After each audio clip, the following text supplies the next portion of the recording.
Welcome to Brian's Backroom Basics. Today we're going to do scrambled egg. So I've got 2 scrambled eggs, a fork, butter, spatula, pan, and then I like to have a plate on hand. So we're going to start, crack your eggs into a bowl,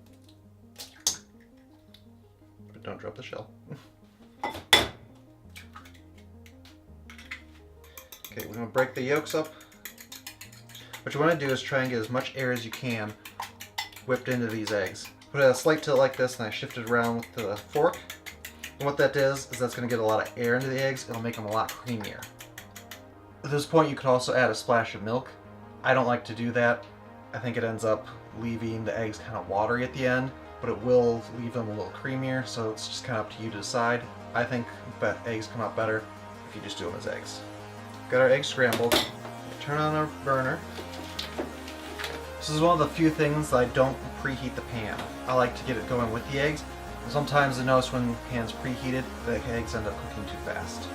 Take a little pat of butter, drop it right in the pan. Move the butter around the pan. I'm going to get nice, even coating. With our butter melted.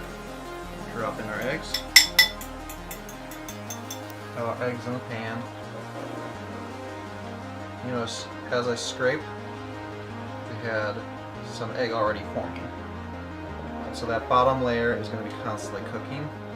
Scrambled eggs are fast, so plan on cooking them all the way through right in one shot. Okay, see? Just going to smash that up a little. In fact, I'm already going to turn the heat off.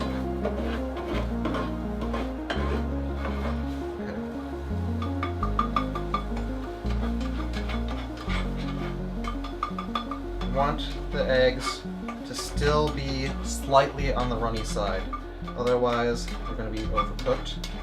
Okay, so that looks about right to me. And just put them right onto a plate. And just like that, our eggs are done. It's real quick, real easy.